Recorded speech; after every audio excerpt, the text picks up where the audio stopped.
Pada video part 1 terkait dengan filosofi dan makna dari ubur hampi sesaji kembang telon, kita sudah membahas dan mempelajari filosofi dari angka tiganya dalam berbagai macam sudut pandang, berbagai macam keyakinan. Nah, kali ini kita lanjutkan dengan membahas satu persatu makna dari tiga macam bunga tersebut.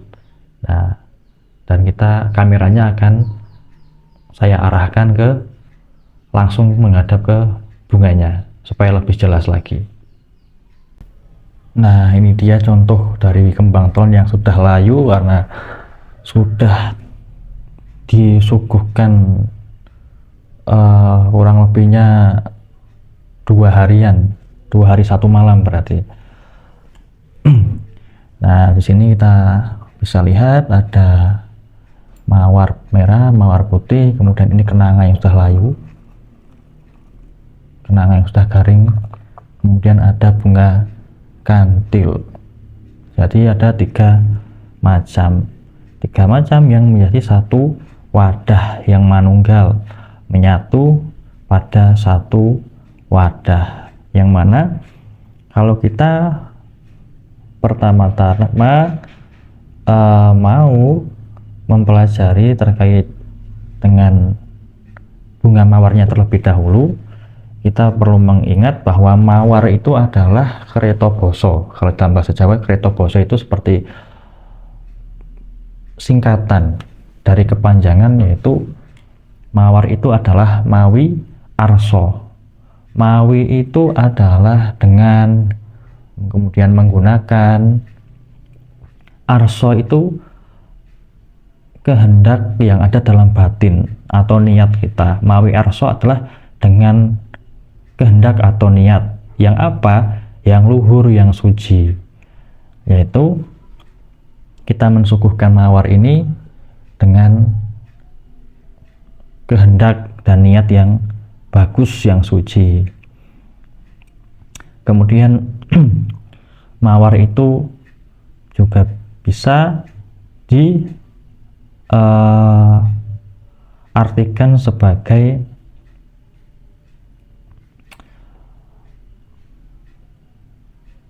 tawar atau awar-awar, atau kalau mau dibuat kalimat itu adalah awar-awar ben tawar. Jadi membuat hati kita itu lebih tawar. Tawar itu lebih bening, tawar, hambar, artinya adalah bisa menghadapi cobaan hidup itu dengan netral, tidak emosional, kemudian juga lebih bersabar, lebih mampu nerimo ing pandum atau menerima pada apa yang sudah ditakdirkan oleh Gusti.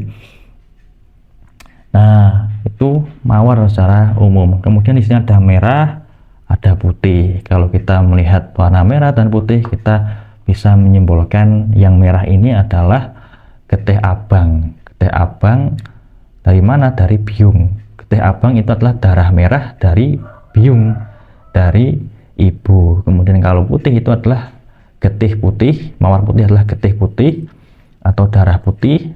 Maksudnya adalah sperma dari siapa? Dari ayah. Jadi ini merupakan asal mula kejadian manusia, yaitu penyatuan antara sel telur dari ibu dan sel sperma dari ayah.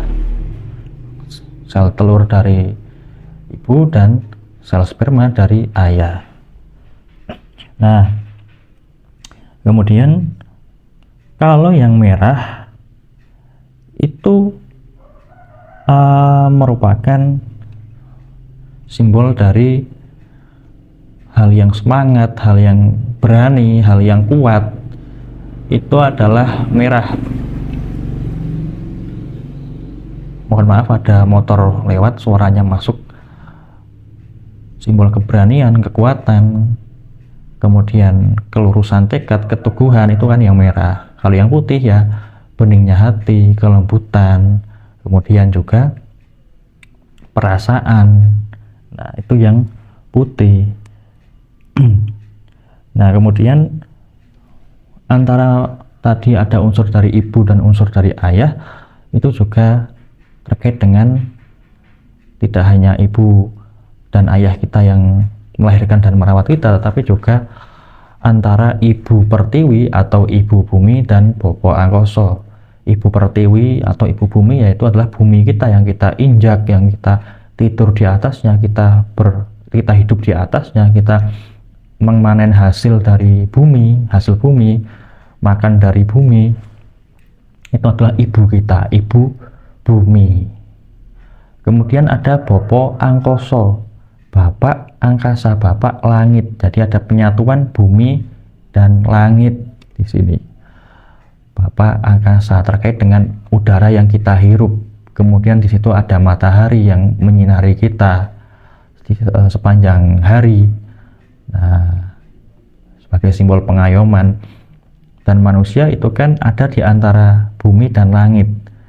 Jadi manusia itu ada di tengah-tengahnya. Kita ada di tengah-tengah antara ibu pertiwi atau ibu bumi, kemudian di atas kita ada bapak langit, bapak angkasa. Manusia di tengah-tengahnya. Dan diayomi oleh kedua-duanya. Kita membutuhkan kedua-duanya. Itu kalau kita pandang dari sudut makrokosmos, sudut alam semesta yang besar, jagat ageng, alam semesta yang besar. Kalau jagat alit, semesta yang kecil, itu dalam keluarga, yaitu yang namanya ibu dan bapak yang merawat kita, melahirkan kita, memberikan nafkah kepada kita sebagai orang tua kita. Itu mikrokosmos, dalam sudut pandang mikrokosmos, hubungan antar manusia. Kalau makrokosmos berarti hubungan antar alam. Nah, luar biasa sekali jika kita mau melacak dan mempelajari makna-makna dari yang namanya kembang, mawar, dan kembang-kembang yang lainnya. Nah, kemudian apalagi? Nah, kemudian kita masuk ke dalam kenanga. Kenanga ini sudah layu sekali, masih lebih awet mawar dan kantilnya. Nah, ini udah rontok. Nah, kenanga itu adalah, atau kenongo ya, logat Jawanya itu jadi kenengo, ingat-ingatlah, atau kenango, dikenang, diingat-ingatlah. Apa? Ya, siapa yang mengajarkan adat istiadat kepada kita sampai kita bisa membuat sesaji dan pemaknaannya, kemudian kita menciptakan peradaban baru, yaitu ya leluhur kita sendiri. Jadi kenengo sapa leluhurmu, apa sing wis digawe karo leluhurmu. Ingatlah, kenanglah siapa leluhurmu, apa yang sudah diperbuat, apa yang sudah dihasilkan, diciptakan oleh leluhur-leluhur kita. Berbagai macam keluhuran budi, keluhuran adat istiadat yang sampai saat ini juga masih lestari dan kita harus wajib melestarikan. Dan kita juga harus mengenang apa prestasi-prestasi yang sudah dicapai oleh orang-orang sebelum kita. Kemudian kita tiru dari semangatnya, tiru dari tirakatnya, kita tiru dan contoh berbagai macam akhlak yang bagus dari leluhur-leluhur kita. Maka kalau kita menghadirkan kenangan dalam sesaji itu adalah supaya kita mengingat, kenengo, ingatlah pada leluhur kita. Kemudian apa? Selain kita mengingat dari leluhur kita, juga kenengo marang awake dewi-dewi. Kita harus mengenang, artinya adalah mengingat pada diri kita masing-masing individu, masing-masing diri. Untuk melakukan apa? Untuk melakukan muhasabah atau introspeksi diri kita, baik buruk kita. Kalau yang baik mari kita teruskan, kita syukuri, yang buruk kita sudahi, kita taubat, kemudian jangan diulangi kembali. Kita introspeksi dan mengakui kesalahan kita sendiri. Nah, di sini kan juga supaya kita mengingat leluhur kita, orang tua kita, dan juga kita mengenang diri kita sendiri. Seperti itu pada kenanga.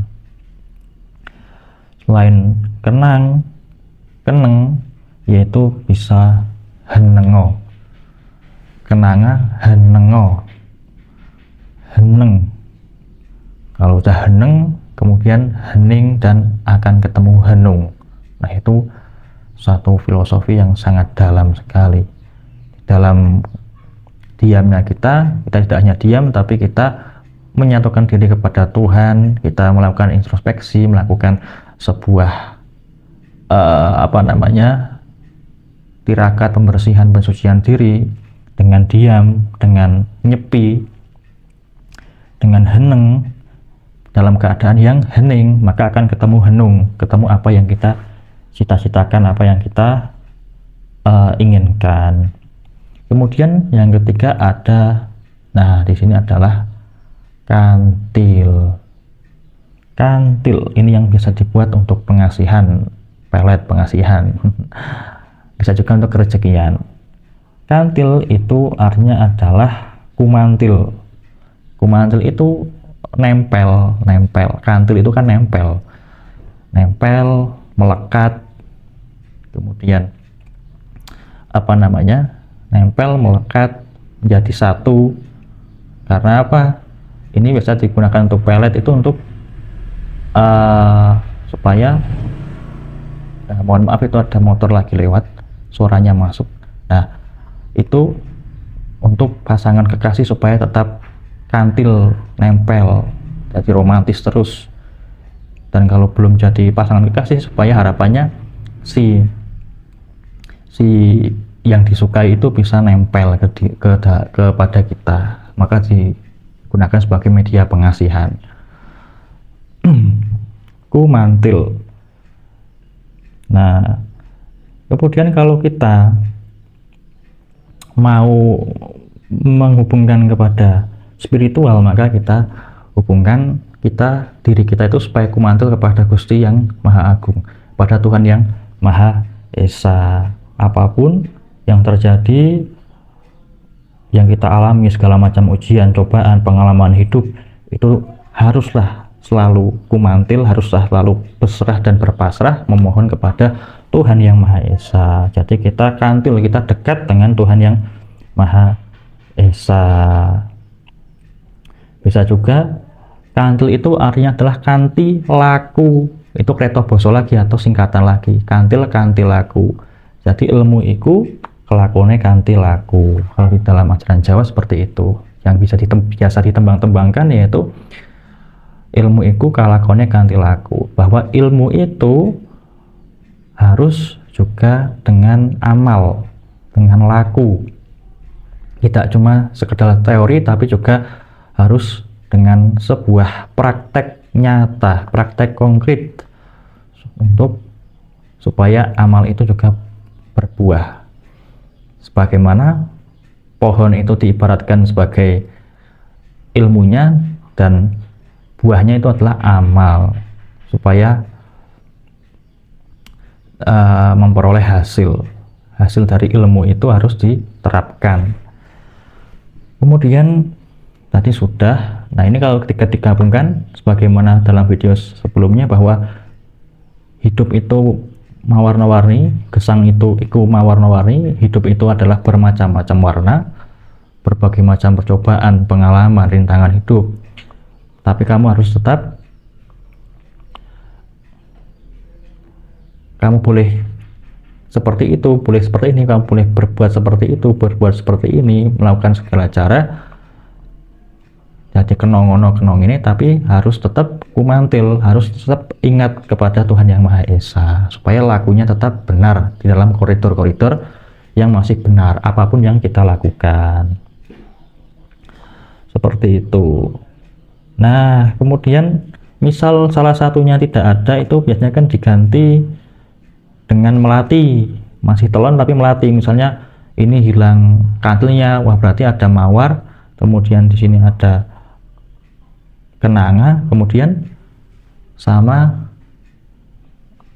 oh ini kantilnya hilang, berarti ini hilang, berarti di sini ada mawar, kenanga, kemudian ditambah melati.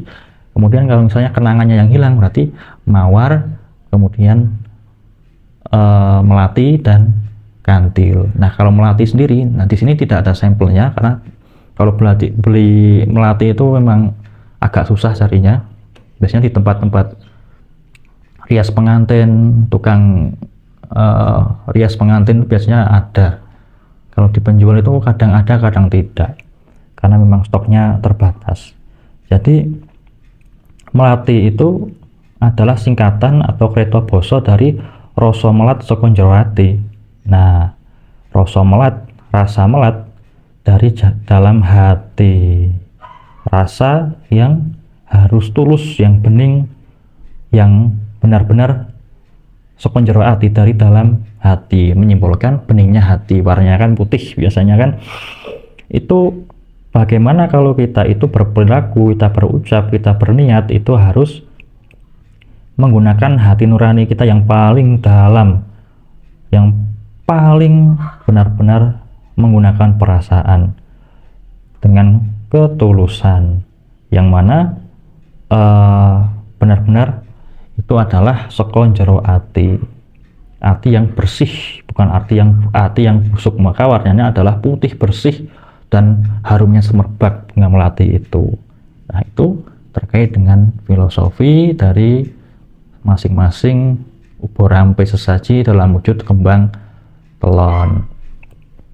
Mungkin ya itu tadi yang bisa saya sharingkan. Kita belajar bersama, kita memahami bersama, dan semoga bermanfaat. Dan pahami ketika membuat sesaji itu tidak hanya menghadirkan barangnya, tapi juga hadirkan rasanya, hadirkan maknanya, hadirkan filosofinya, sehingga benar-benar kita bisa memahami apa yang kita lakukan, kita menyadari, kita paham arahnya kemana, kita paham apa yang sedang kita lakukan. Terima kasih dan sampai jumpa.